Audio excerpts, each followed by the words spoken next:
move in an isolated way from the hand and the forearm, then there'll be a certain. So we do have, there are two coordinations working here, single and double rotation. It's a little bit complicated to explain fully in our short time together, but that's how it functions. What I'm more interested in is explaining that how we go from this, which looks like, this doesn't look like piano playing at all. So the point is that that motion will unify everything, okay? Makes sense. And what begins to happen is that the so the point is that that motion will unify from, what I'm more interested in is explaining that how we go from this, which looks like, this doesn't look like piano playing at all. Okay? So the point is that that motion will unify everything, okay? Makes sense. And what begins to happen is that the forearm begins to train the fingers and assist them in their lifting. Because fingers have to move to play the piano. There's no such thing as playing the piano and not moving fingers. Right. But how those fingers move really make a very big difference.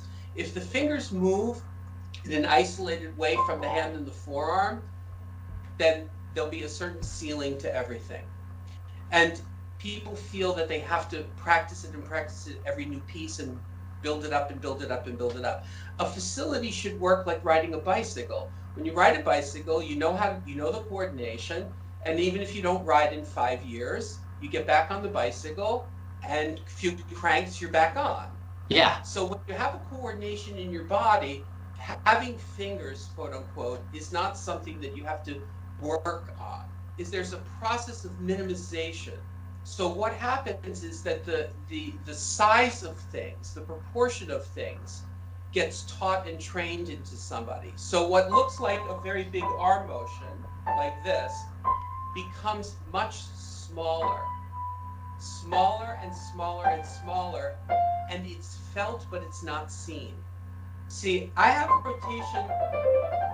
When I'm doing this, there's exactly what you saw like this.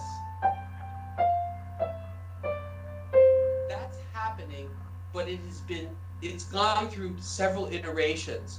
You're coached in how to minimize the rotation effectively.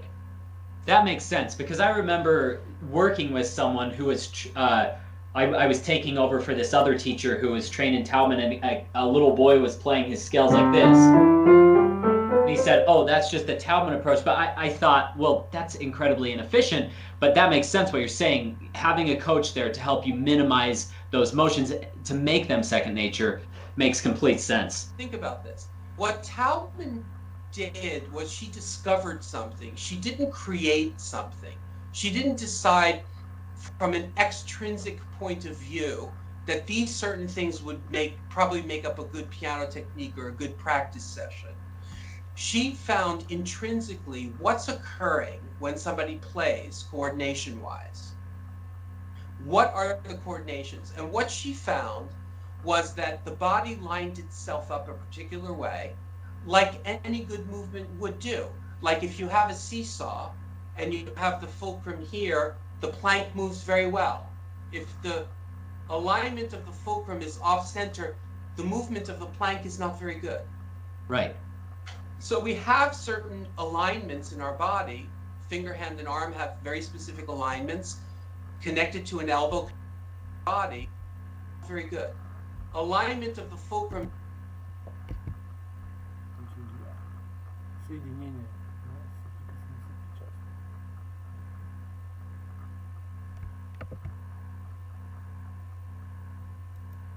Is off movement would do.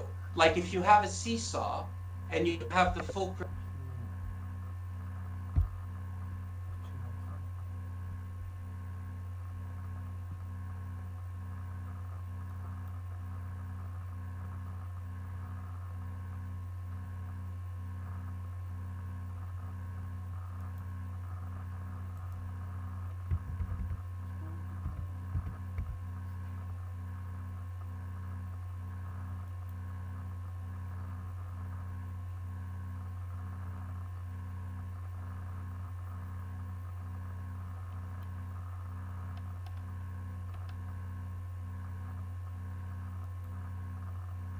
Alignment. Alignment.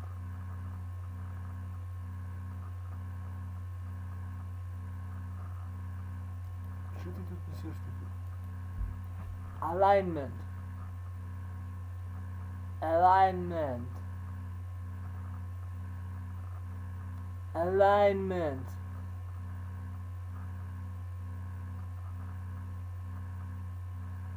Нет, нет, нет. Alignment. Думаешь?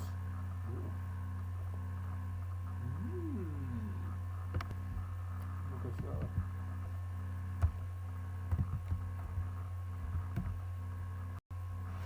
Киргиз, опять киргиз.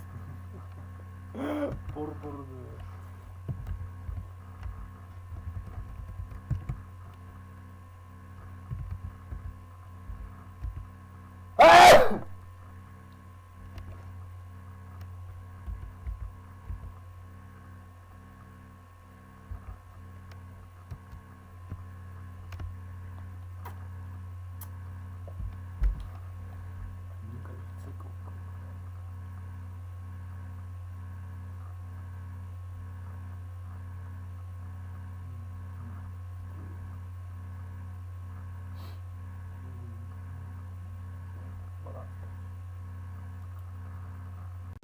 Вот здесь.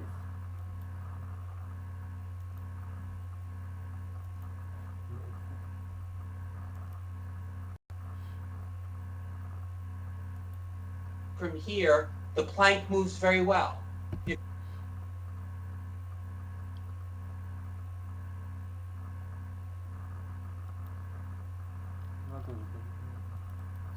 Синий.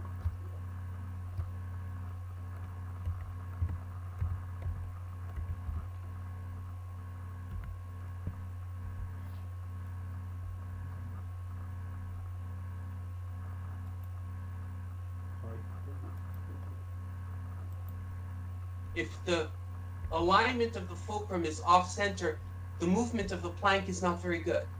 Right.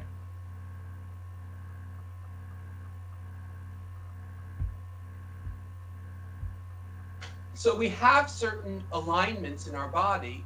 Finger, hand, and arm have very specific alignments, connected to an elbow, connected to a shoulder, connected to a torso. So we are, in fact, playing the piano with our whole body. Mm-hmm. In the sense of alignment. So the torso has a certain place it needs to be. The finger, hand, and arm line up a certain way, and then we have movements. And we have a combination of movements that make up a piano technique. Sure. And basically, the forearm needs to adjust to the needs of the finger in 4 ways. Okay. So the first way we just talked about was the rotational movement. And you can even see it in an arpeggio, how the rotation would get you over the distance. If you have no rotation in an arpeggio, that's where you see this, where people try to get over like that, big motions like that. Or you see the finger reaching, or you see most likely the person just letting go. So you hear arpeggios that sound like this. Right. Right? So how do we get connected while we still maintain being comfortable and being able to play fast? We get connected through the rotational movement, but that's not the only thing that's going on here. When we play the piano, we have to take into consideration that we have long and short fingers. That's just a fact of life. And we have white and black keys. Mm-hmm. Now, it's very interesting that it's not always understood what to do with all of that information. But I want to give you one very tangible thing. One of the main things that will stop fluency, that will stop a technique, which can cause injury, is what we call twisting, meaning when the hand and the fingers turn away from the forearm to the extreme range of motion in either direction. Okay? Sure. Now, the reason that that's important to understand is that there's a very common situation at the instrument that happens that produces twisting for everyone. Doesn't matter what kind of pianist you are. And it's very simple. when the thumb or the fifth finger plays on a black key, we have to prepare with in and out movements in order to avoid twisting. So what do I mean by that? If you take a look at the first prelude, that thing. So if I do nothing in terms of in and out, at the top, my fifth finger, which is a short finger, has to move like this to get into the B flat. Right. Okay? Now, that's not going to produce a very even, consistent sound because there's going to be a sudden sort of spastic motion to there. And then, insult to injury, the next one is the thumb on the black key. So you have a twist in both directions, which would disrupt fluency, physical fluency and musical fluency. Okay? Absolutely. So what Taubman discovered was we have the capability to move toward the fallboard and toward our body. And the way she came to this was she thought that she thought there was something involved with moving closer and moving toward her body. But her idea was that, well, probably it's lighter out here, so I'm probably always playing sort of out here. So what she did for many, many years was she put lipstick on her fingertips and she would play and she would see the different patterns, and she was very perplexed because she didn't see what she thought she would see. She thought she would see the lipstick all lined up in one line, and she saw the lipstick all over the place. So she was determined to make sense of this. And what she began to realize was that she was moving intuitively based on long and short fingers. Mm-hmm. So if you take a look at this first one, after you've arrived on the thumb, the finger, hand, and arm as a unit can move you into that B flat and set you up for this C sharp. Right. So you know, do you want to try that? Yeah, absolutely. So just going in. Yeah, and I had that issue. I remember in one lesson my teacher said, you look like you have Tourette syndrome because you're going, it was in Rachmaninoff's second concerto. All of a sudden you go, and then all of a sudden your hand just jerks in and then pulls back out. And he said preparing, like you're describing, is one of the things to make that more fluid. So yeah, very familiar with the concept. We have lots of arrows in our music. If we do this thing right here, if I stay out here, I'm never going to make it there. So we have right here, I'm moving in. Okay. To show, so there any place where you have a thumb or a 5 on a black key, there has to be some degree of preparing that note in order not to twist. Absolutely. So she discovered that. So in a C major scale, what's very interesting is that most people will perceive that leverage is heavier the closer you get to the fallboard. I mean, that's just the physics of the instrument. The Right. closer we get to the fallboard, the heavier it is. Now, it's an interesting phenomenon. If you take your hand and you put it by your side, and you actually have an extremely good position of your hand, your hand position, so to speak, right? Because you don't have overly curled fingers. Now, the tradition in piano pedagogy has been hold an orange, hold a ball, so people have learned to curl their fingers. Now, the one thing that the curled fingers will do is it will get you outside of the black key area. Right. Because that will get, but take your fingers and curl them like this. Okay. Okay, and now try moving them. Right. It's restricted. Okay. Now, let them open and you see. So it's never going to go straight. Straight is just as bad as curling. But that's the alignment of the fingers. The fingers you move as one unit from the main knuckle, like this. But that does give us a dilemma, because when I'm on a middle C, it positions these fingers inside the black key area. Uh-huh. And that's where she realized that, well, it wasn't the role of the finger to pull out like this. It was the role of the whole unit to move out. Oh, interesting. Okay. So what that means is I'm not curling my fingers. It takes care of two problems. I'm not curling my fingers, and I'm not getting stuck up here with a nice hand position, unable to play the piano because it's so heavy up here. Sure. Interesting. And so obviously this is so much lighter. So it's I think I get what you're saying is, so if I start here, I would be pulling back on these and then working back up. Is that what you're getting at? Oh, it's very specific. It's very specific. The second finger comes out. The third finger comes out and begins to reverse the arm back into the thumb because the thumb is short. See, the arm must always play into the thumb because it's a short finger. We can't play with an arm direction toward our body for the thumb because it makes us fall off the instrument and will tighten to keep on the instrument. Okay? So the thumb direction toward our we can't play with an arm direction toward our body for the thumb because it makes us fall off the instrument and will tighten to keep on the instrument. Okay? So the thumb now is forward. Now, that means that my fingers are still in their natural position. They're still located inside the black key area. So the last 5 fingers come out to the 2, out to the 3. Now, because I'm preparing for my shorter 5th finger, the 4 goes in and the 5 goes in. Interesting. Okay. And see, what's very interesting about that arm motion is people will often say, well, I have like 3 good fingers and 2 bad ones, you know? But it doesn't, because look, the amount of support from the forearm for the 4 and 5 is enormous. Sure. So you can try it if you want. You can see that if you play back like this, there's no support. But you can also see that my fingers are not curled. So I don't have the restriction of curling my fingers, which tightens the hand, tightens the wrist, tightens everything.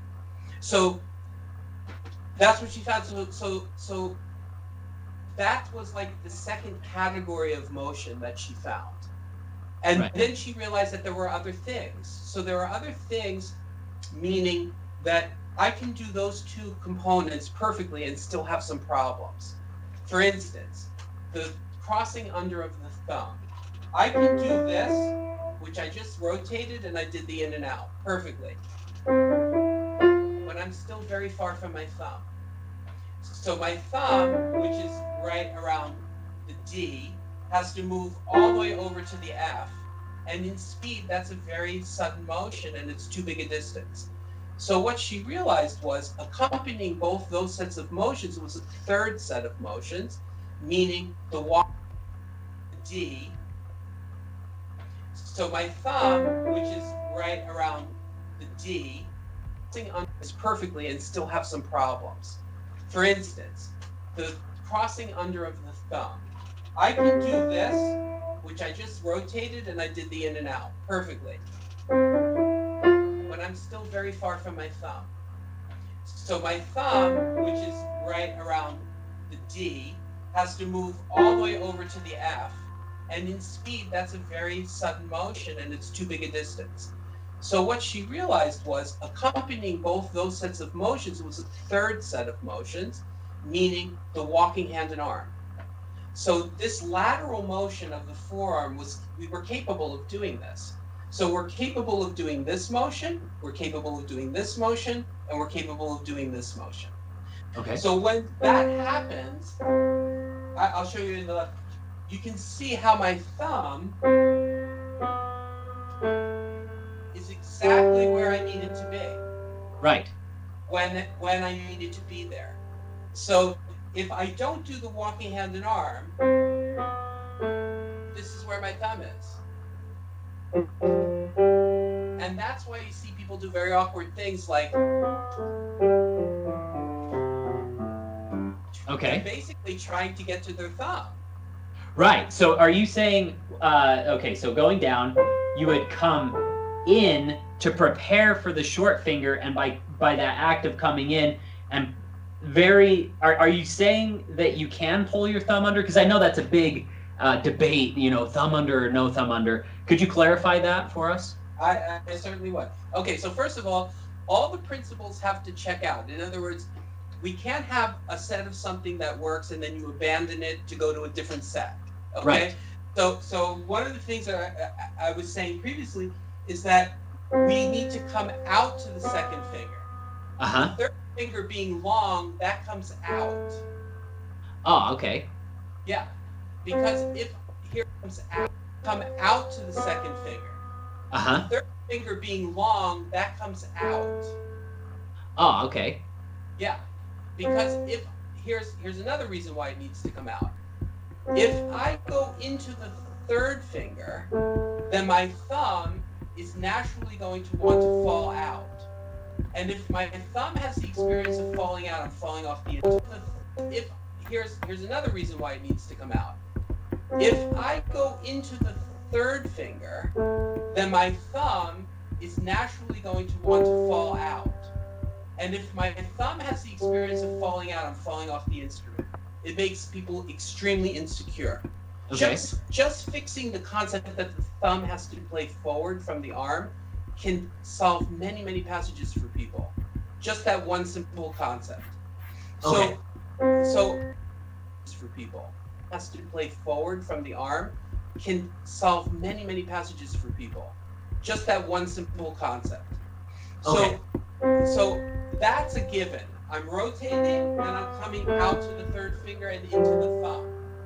But the point is my thumb is still over here. So what? Да нет, наоборот. Да нет, да нет, да нет. Это что значит?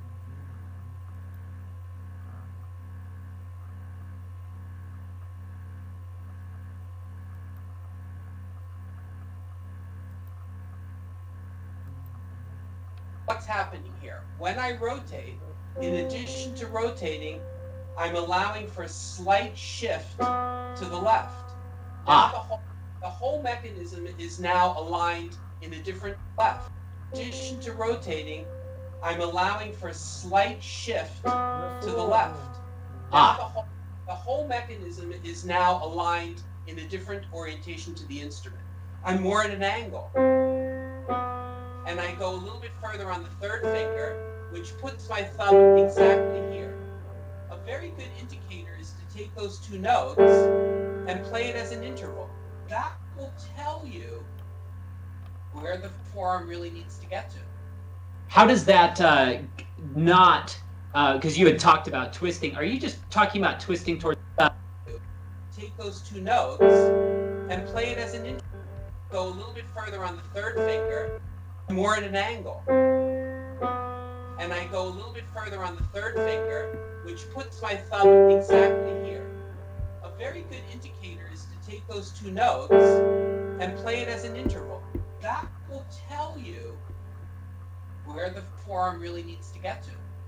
How does that not, because you had talked about twisting, are you just talking about twisting towards the pinkies or also the other direction? Because that would appear that it's twisting, but obviously. I'm as straight as can be. In this Oh, moment. okay. So you're talking the elbow as well. Okay, that makes sense. Yeah. So the forearm, which is connected to the elbow, is moving laterally to the left. I'm moving down this thing. That puts me right here. Got it. Then the other thing to clarify the thumb is that the thumb, this is a very interesting thing. People are taught in an isolated technique to play the thumb, and when they play the two, to immediately put it under. This is a very common practice. Okay? Right. Now, here's what's very interesting. I come from the point of view that there's a kernel of truth to most things people do. Most things people tell people to do and have discovered, there's some truth to it. Sure. There is no such thing as totally wrong. So I just want to clarify it though, because the piano is actually, it's a very delicate act here. We Right. don't have enormous margin for error. So even if it's just a little bit not perfect, it could create a problem for someone. So, Sure. to clarify it means that somebody can check it in their technique, and very often they'll say, yeah, that's what I'm doing. And you know you don't have to work on that. But more often than that, they'll say, well, I was sort of doing that, but now that you clarify it, now I really feel it. So what's happening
Кто здесь?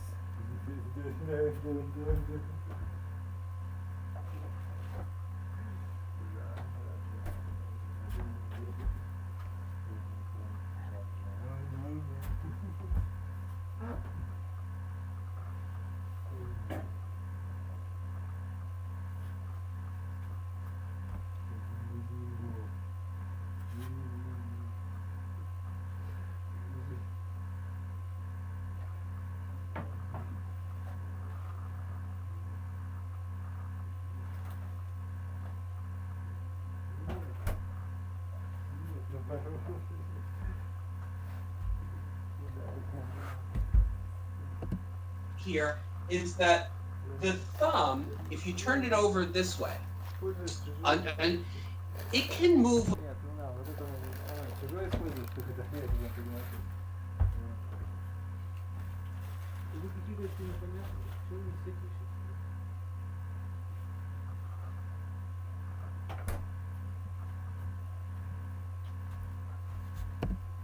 With absolutely no tension all the way to somewhere by the third finger. Right. Once you make it go to the fourth finger, you'll feel that there's some degree of tension occurring here. Tension is that the thumb, if you turn it over this way, and it can move with absolutely no tension all the way to somewhere by the third finger. Right. Once you make it go to the fourth finger, you'll feel that there's some degree of tension occurring here. Mm-hmm. Okay, so I can take that rotational movement and allow the release of the thumb to let it fall behind the two. See, I have that movement behind the 2 and the 3 with no effort. Sure. So it can do that. So in combination with everything I've talked about so far, the rotation, the in and out, the walking hand and arm, my thumb is releasing behind the second finger and releasing behind the third. My arm brings me the rest of the way. Okay, that makes sense. Very natural feeling. Yeah. Okay, great. But that doesn't make for a very beautiful scale, because up to this point, all the motions that I've described to you actually have the piano sound quite notey and quite angular. But they are necessary, but it is not a finished product. So what Taubman realized was, and this is very common to most pianists have this functioning in their technique, or else they could never play, which is physical shaping. So physical shaping is really the height at which we land on any given finger. So what do I mean by that? We have the capability, like a staircase, to have our finger, hand, and arm land at different heights. Uh-huh. So when we put those heights next to each other, they start to form kind of curves, curvilinear motions. You can see it most obviously in a broken chord. If I do a broken chord with just rotation and in and out, it's going to sound like this, which is pretty awful. So how does that become music, but still maintain the fact that we need to play one finger, one hand, and one arm on every note? In other words, the minute we begin to reach over for things, everything is going to tighten. Right. So the minute we begin to stretch, and this was proven by doctors, you can do, some reading of doctors, they call it co-contraction. What co-contraction means is very simply this. If you open your hand wide like this, okay, you'll feel that the opposing set of muscles are actually pulling it back. That's actually to protect you so that you don't go further. Okay. But if you stretch, that's employing the abductor-adductor muscle sets. So now, the fact of the matter is the piano is underneath us. So we have to play stretch, that's employing the abductor-adductor muscle sets. So now, the fact of the matter is the piano is underneath us. Wow. Sets. Okay. But if you stretch, that's employing the abductor-adductor muscle set.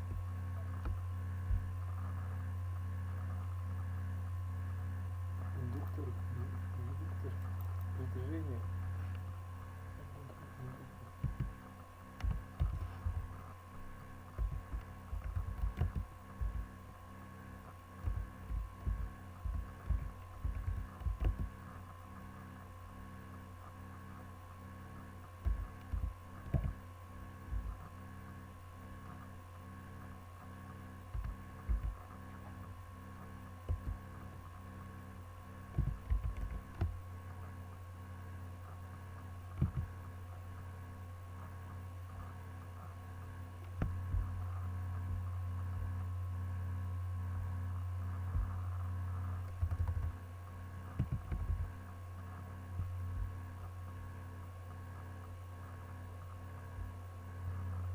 Надо работать самое.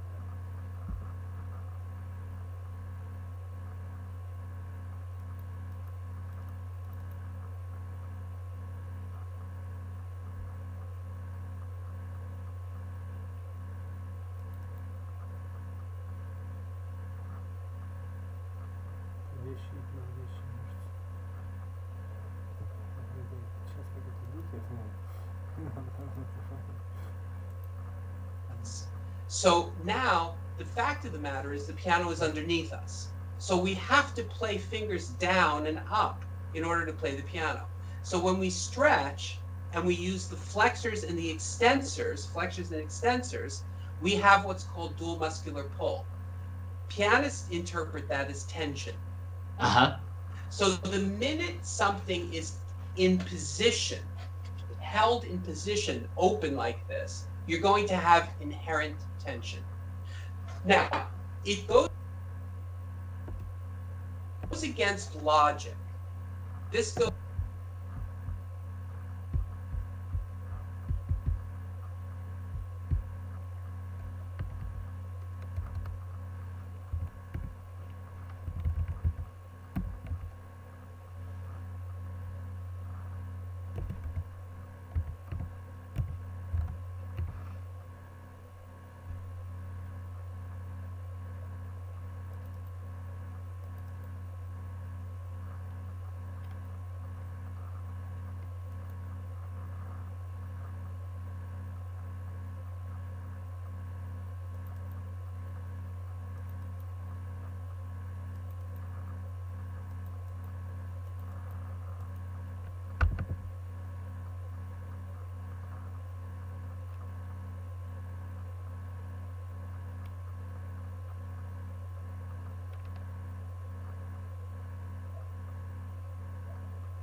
goes completely against logic, because logic tells us if I cover these notes, I have less of a chance of missing them than if I don't. Oh yeah, I've thought that many times. So it's hilarious because it, like I said, it's like going out in the cold. It's not necessarily that our instinct always brings us to the best place. Right. Now, the interesting thing is the more you try to cover the notes, the tenser this damn thing gets. Uh-huh. Now, what's operating horizontally is this mechanism of rotation, which has been internalized. How do I know it's internalized? Because I don't feel the negative impact of the lack of it. The negative is because I don't feel the internalized. How do I know it's internalized? Because I don't feel the negative impact of the lack of it. The negative impact of the lack of it is I feel stretched. I don't feel solid. I feel tight. I have some fatigue. That it's like the moisture. I only know it by the symptoms I have. Sure. You know, and quite honestly, when Taubman technique is really implemented correctly by somebody really experienced, it is invisible to the person doing it also. And this is what I want to reference. You know, there have been pianists who have moved beautifully at the instrument for ages, for hundreds of years, and more than we can count. Not only the lists, but many, many pianists, okay? If they felt that they were doing rotation, I think one of them would have been nice enough to say, I play really great because I do these things called single and double rotations, you know? But they don't, because it just feels like an experience to them. They try to tell people what it is by describing the outcome. My arms felt light as feathers. My fingers felt like little butterflies going from note to note easily. The bell tones were ringing. It was a great experience. Actually, you know, these kinds of things are written in the great techniques of the masters. It's like a poetry book. And the thing that's so interesting is that very often you can't get here from there. You can't have information that you throw into somebody that will then have them play better. It's what I describe as an inside-out process. You're giving people the physical tools from the inside of their body that they can then internalize. It's not that different than riding a bicycle. When you first learn to ride a bicycle, somebody's holding the seat. And there are a lot of directions, like steer and pedal and blah, blah, blah. And then suddenly, you get balance. And once you get balance, you're just in the experience of riding a bicycle. There's no more directions about how to ride. There's no more cluing it in. It's just an experience, you know? Sure. And in fact, if you ever ride a bicycle and you ask yourself the question, what are my feet doing? It's very weird to tune into something that's automatically happening in the body. So a good Taubman pianist, I have no idea that I'm not feeling individual rotations when I do this. I don't feel, I'm not thinking all of this is occurring.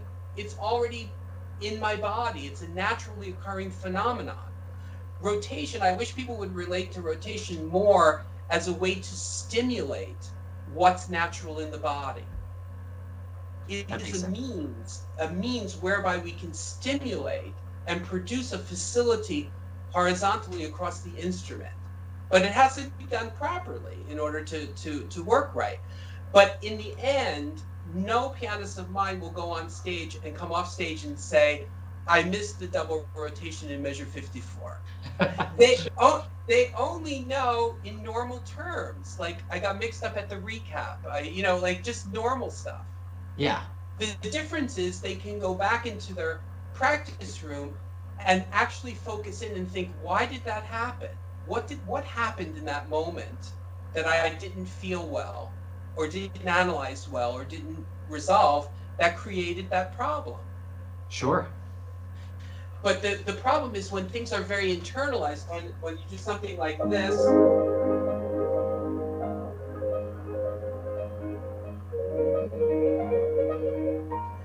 you don't see much of anything. Right. You know, but I can tell you, I don't feel tight. I don't feel frozen over the notes. I don't feel weak. I feel like I can voice this pretty well and make this softer.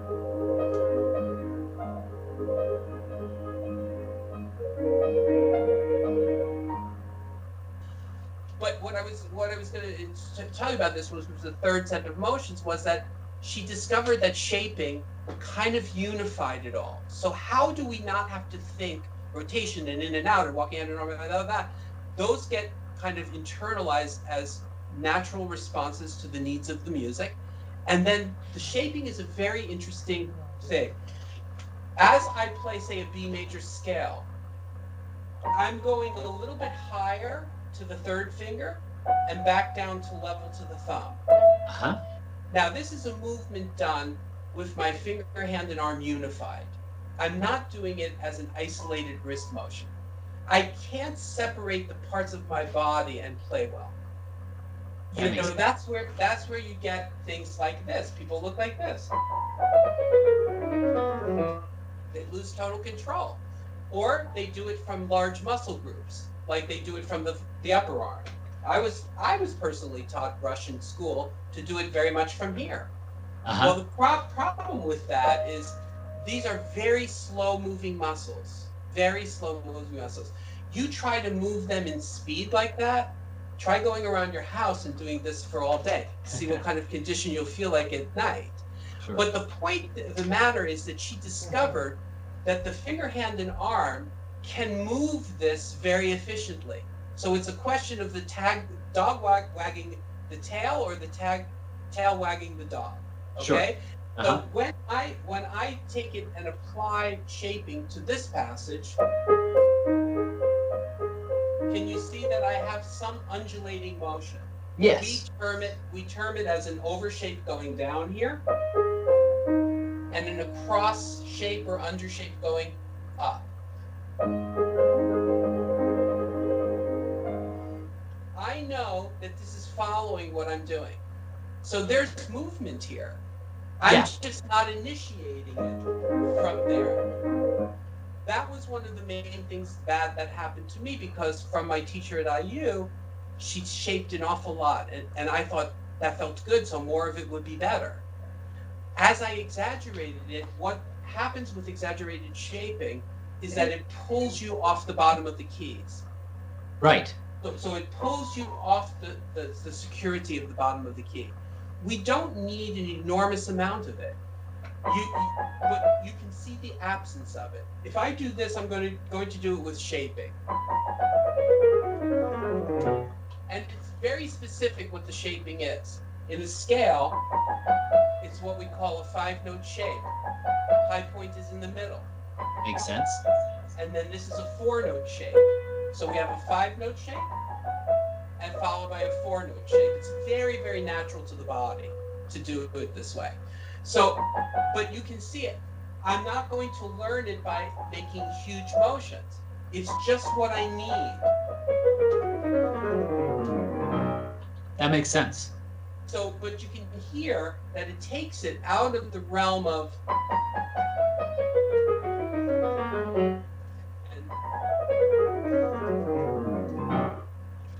can you? Cool. I don't Yeah, know if that makes complete sense. Now, it's an interesting phenomenon shaping in the other direction, because it really helps a certain situation, which is crossing the thumb under. Even with everything that I showed you, it's very interesting.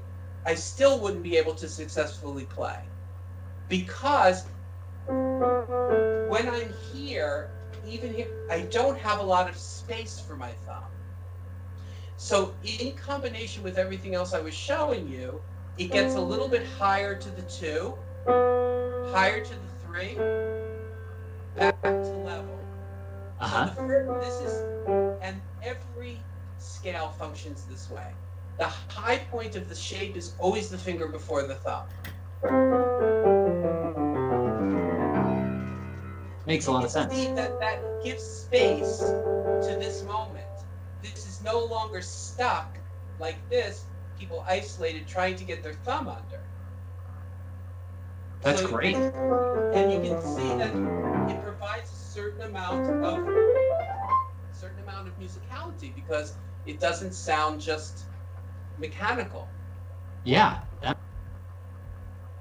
Thumb under. No longer stuck like this, people isolated trying to get their thumb under. That's great. And you can see that it provides a certain amount of musicality because it doesn't sound just mechanical. Yeah, that makes a lot of sense. So that's a lot that I've said. What are you thinking? Oh no, I think this is exactly what I'd wanted. I wanted an overview of the Taubman technique, and you explained those. It sounds like 4 pillars of the technique very beautifully. So thank you so much. Oh, you're very welcome. Anytime. I truly appreciate your time, and thanks for spending it. And if it's okay with you, I'd love to post part or all of this on my YouTube channel, because I know people would absolutely love to hear these ideas, because I feel like so many pianists don't know what's wrong, and having some of these explanations could really help them. So yes.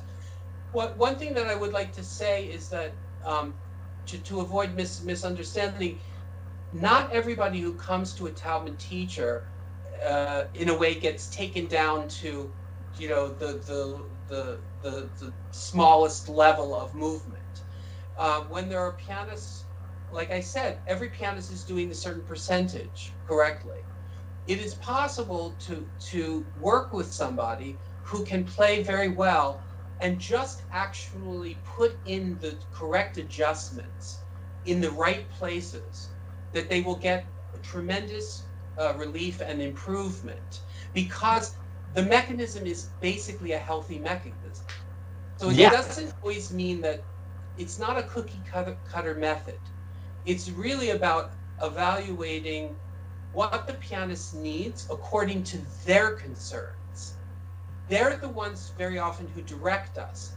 They say, you know, right here I have a problem, right here I have a problem. And we look at it, and what we have learned, I mean, of course, I've been involved for almost 40 years, so I have a certain sensitivity and an eye for it, so I can go very directly to a problem, probably faster than most. So it's that kind of like split-second kind of split-second judgment of what's happening that makes the teaching successful. So I think a lot of people shy away because of a few things. They think they're all going to be rotating for 5 years before they play a piece. They can't play any of their old pieces ever again, all of that stuff. And that's not necessarily true. There's information here that people fall along a certain spectrum, and an experienced teacher knows exactly where to begin and start so that the overall situation gets facilitated. So it's good that people understand that there's a breadth of knowledge here, but that doesn't necessarily mean that everybody goes through all the same steps. Sure. One lesson can look very differently from another. Absolutely. Yeah. But I really want to thank you, and I really want to tell you, I think you're a total inspiration. Honestly, I think you're a total inspiration. I think that raising the whole idea of working on music and trying to help people is a total inspiration, because I don't know that there's a lot of resource out there. Oh, so well, thank you. Yeah, I think you're doing a tremendous service to the piano world. I think that it's so very refreshing to sometimes hear you express that, you know, your challenges along the way. I think that's just extremely generous of you, and I can really get a sense that you're so devoted to your students, which I think in this world is something very special. Oh, well, thank you. You're very welcome. I mean, it's very obvious you're the you're very devoted to spending 90 minutes with me here. I'm so grateful, and I hope that the information can also help everybody else. So thank you not only for sharing it with me, but with everyone on my channel too. Thank you. Yeah, you're very welcome. Again, a huge thank you to Dr. Dorso for spending so much time eloquently explaining this method to each of us and giving us some tools that we can start practicing right away. If any of you have questions for him, again, his website is robertdorso.net. If any of you have any questions for me, my email is josh@joshwrightpiano.com. I have linked a few different resources in the description below, including a new webinar I put out with 10 of my favorite tips to take your playing to the next level, if you'd like to check that out. I hope you all have a great week of practicing. See you next time.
что оно таких нет.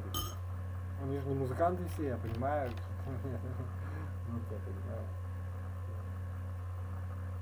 Тема виднее тебе становится или нет? Что-то.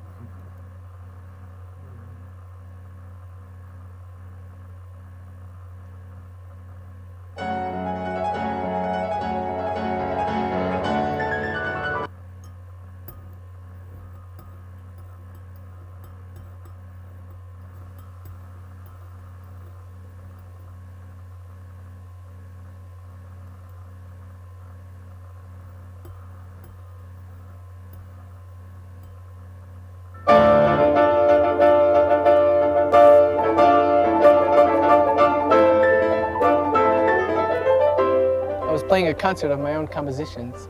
So for about 3 days in a row, I practiced basically as many hours a day as possible. That was the first time I began to notice pains. The pain, after it developed in both arms, got so bad that it interfered with virtually every aspect of life. Brushing my teeth became an ordeal. Brushing my hair was awful.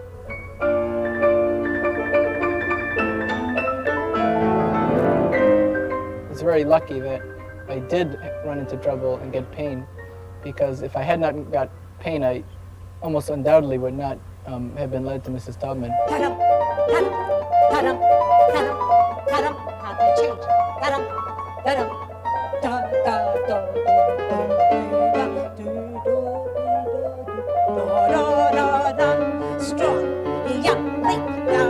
Strong forte.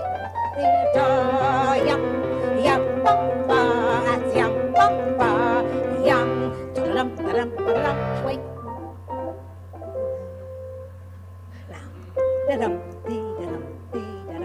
There's a lack of awareness of discomfort. It is assumed that it has to be uncomfortable. And still today in the main conservatories, you hear students say, "Oh, I practice a lot today, my hands really ache," without realizing that pain is a sign that they're playing badly, that they're hurting themselves.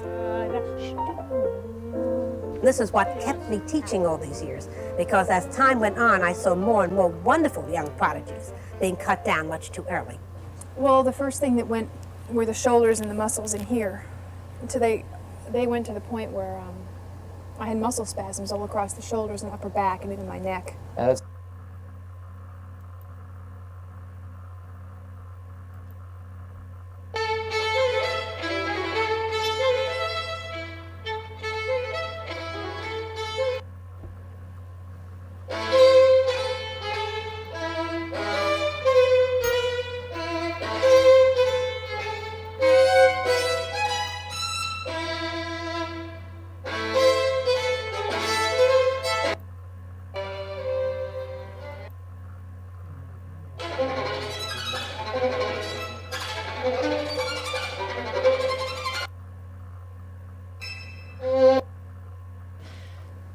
The time you wait, I don't know if this makes any sense to you, but it should feel not like if you're concentrating on something that you need to do, but as if you're about to invent something. That if you're really about to do like a cadenza and a concerto, because if you listen to even Milstein playing this when he's older, it's not even what's written. I mean, he changes stuff, he makes stuff up, he does things differently, and that just shows that, you know, he published this, but what this really is Paganini just going on, doing something different with all his themes, and if you want to do this differently, then that's really fine. So he himself did that. So there's some things he does that aren't written, and some people pick up and some people change. So now, as I say, I think we want to get a bit of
Хорошо.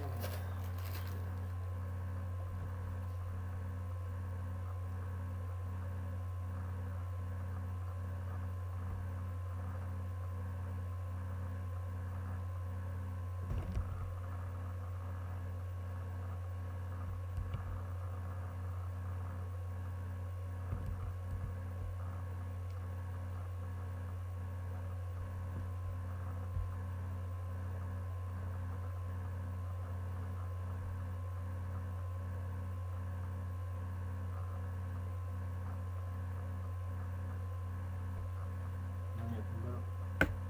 Нет, здорово. Как-то нет, это не ошибка, как-то нет, видите.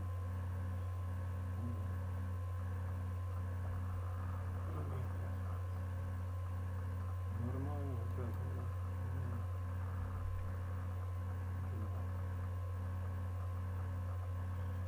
думаешь?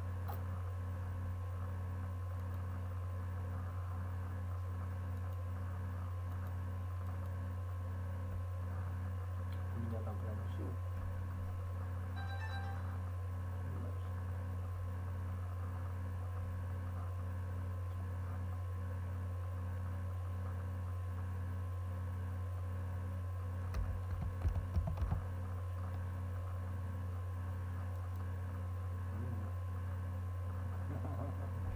Ты серьезно?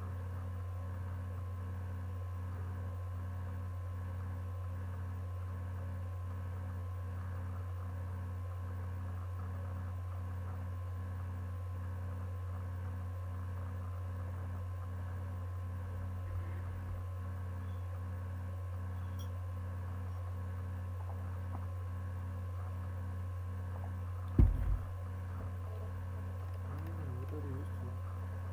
Заплатить за коммунальность, за универсальник.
Ну нет, давай.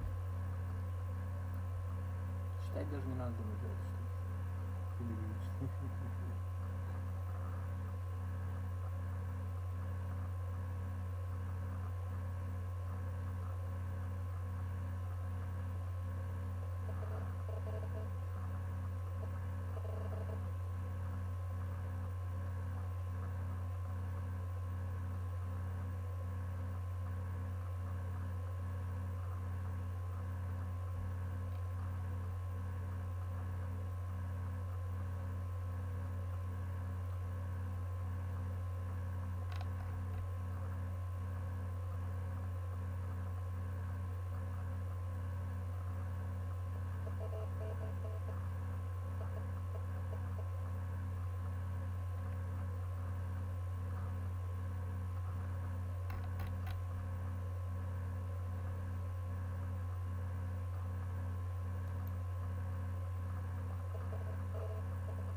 playing a concert of my own compositions. So for about 3 days in a row, I practiced basically as many hours a day as possible. That was the first time I began to notice pains. The pain after developing teeth, I almost undoubtedly would not. Shoulders and the muscles in here, until they went to the point where I had muscle spasms all across the shoulders and upper back and even my neck. And at some point, I started to hurt from the tip of my fifth finger in the right hand all the way up to my shoulder. You know, I had been for x-rays, and I had been to doctors who gave me Valium, and I had people who told me I had scoliosis, and this, that, and the other thing. Not only could I not play, I could lift nothing, not even a paperback book, nothing. I used to do things like play the Ocean Etude of Chopin 3 times in a row. And when I was finished, the muscles on my arms would be like, you know, just throbbing, you know. I did that to gain endurance, so that I could play it once, you know. Part of the training of pianists, for example, is endurance. The word is repulsive, it's abhorrent.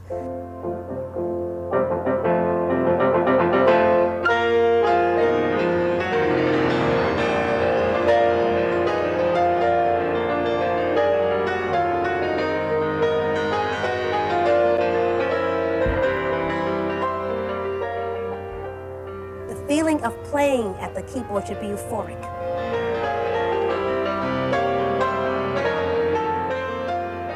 You should not be aware of your tooth. How can you interpret if you're enduring something at the same time? Your playing can only be as beautiful as the tools allow them to be.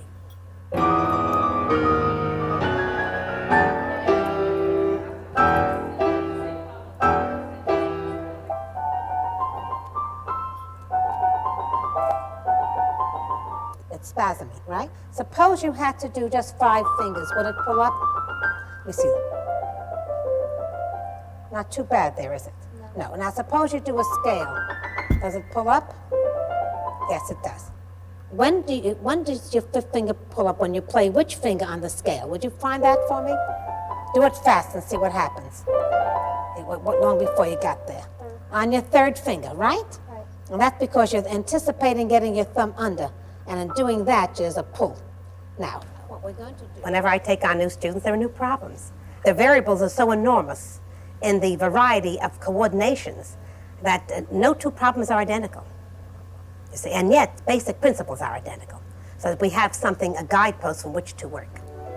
We find a great problem of pianists is the amount of twisting that goes on in the hand in this way, like Charlie Chaplin's feet. You see, it was much improved already. Much improved. Now, where were you just now?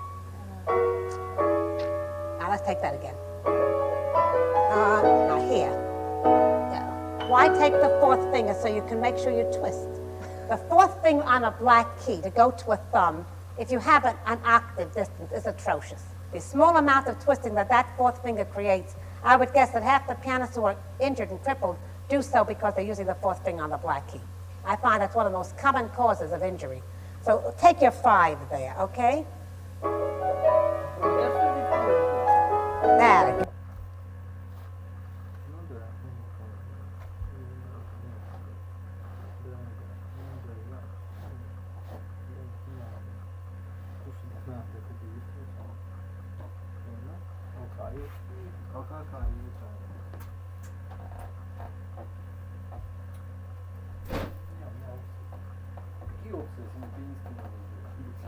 Работать надо.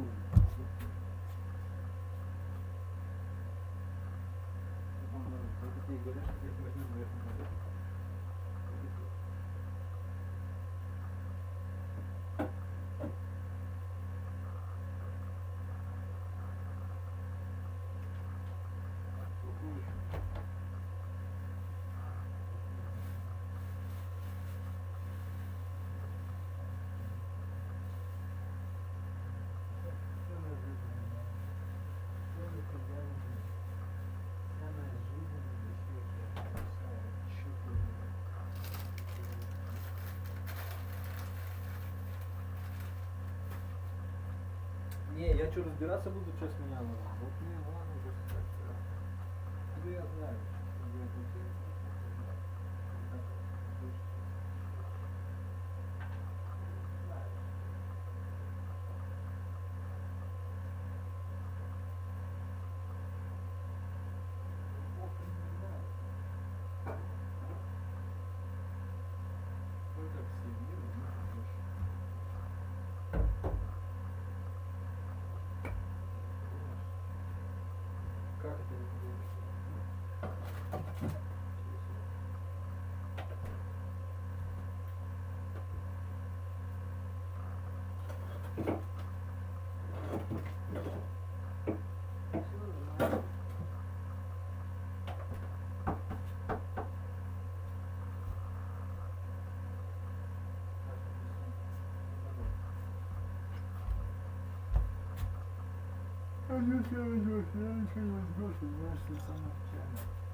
Нет, я утверждать не буду.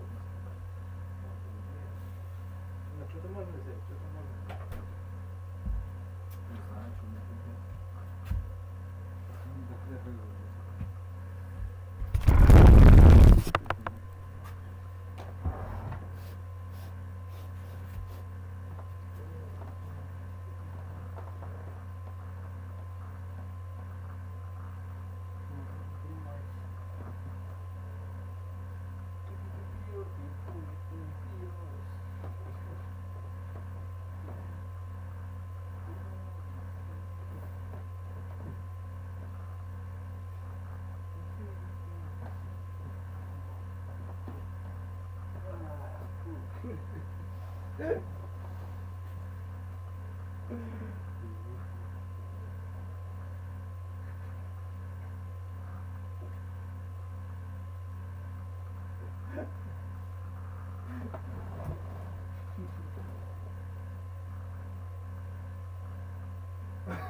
Опа. Тут здесь. Кто там? Кто там? Что тогда? Задачку решаем, да, задание? 12 часов.